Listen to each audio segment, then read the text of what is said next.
power, or, since this is Minecraft, I suppose, a giant recreation of popular MMO's Face made entirely out of wool and redstone, you wouldn't fall straight down towards the Earth. Instead, you would fall at a slight angle as gravity pulled you closer to the planet's center. I actually feel real bad for Minecraft Steve. If he were real, he would not only feel disoriented all the time, but he would literally just topple over sometimes because his sense of gravity wouldn't match up to what he was seeing around him. His equilibrium would be so messed up. But gravity isn't the only way that we can prove the cubes of Minecraft exist in a rounded world. There's also the behavior of the sun and the moon in the game. First, during sunrise and sunset, look into the sky. You know what? Actually take a minute and appreciate the night sky. This game is just beautiful. The sunset, the level of detail here, it's gorgeous.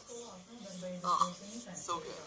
Alright, back to science. Notice how the reds of the sun form a round, almost spherical shape in the sky? Well, the colors of a sunrise and sunset come from light having to pass through more particles of atmosphere to reach your eye. When light hits a gas molecule in the air, some of it gets absorbed and then scattered. Because blue light has a shorter wavelength, it tends to get scattered more, hence the sky being blue during the day. This process is called Rayleigh scattering, but in the evening, when the sun's so low in the sky, light actually has a longer distance to travel to reach your eye. As a result, most of the blue light is already scattered before it reaches you, leaving the longer wavelength lights of reds, oranges, and yellows as the ones that you end up seeing. And as we can see, that's largely how it works in Minecraft's world as well, except it shouldn't.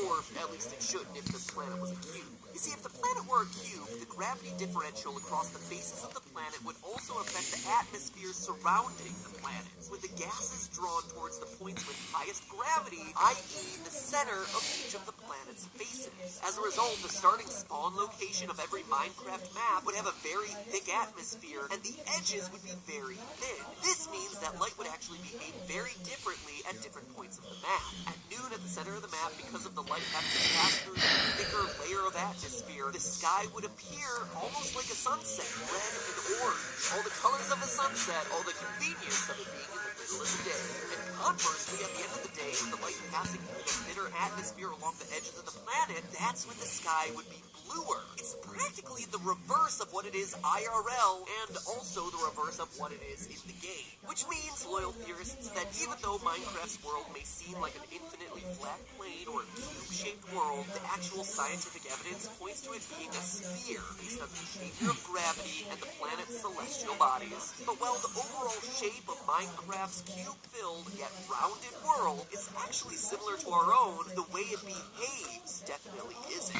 For one, planet Minecraft doesn't rotate like a normal planet. In fact, it doesn't move at all. And even though the ramifications of what this means just occurred to me, it shouldn't have been all that big of a surprise. I mean, think about it. I'm able to fly hundreds of thousands of meters into the air, eventually leaving the atmosphere and entering the cold dead reaches of space, and yet, when I fall back down to the planet, I land in the exact same square that I started with. For fun, you can even dig a hole into the planet and fall from space into that 1 meter by 1 meter hole. That is how precise it is. Go ahead, hover out there in space for a couple days, then drop back down. Nothing under you changes.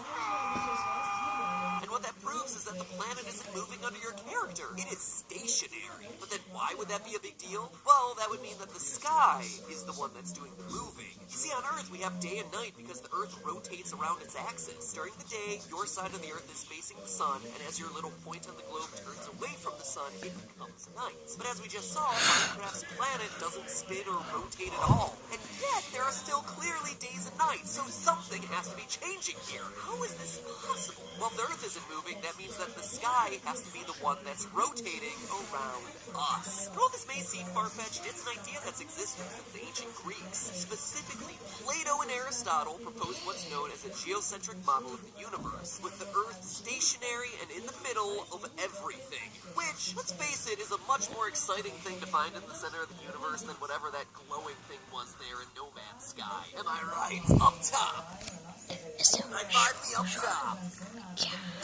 Thank you. From there, the sun, moon, stars, and other planets were attached to giant crystal spheres moving at uniform speeds to create the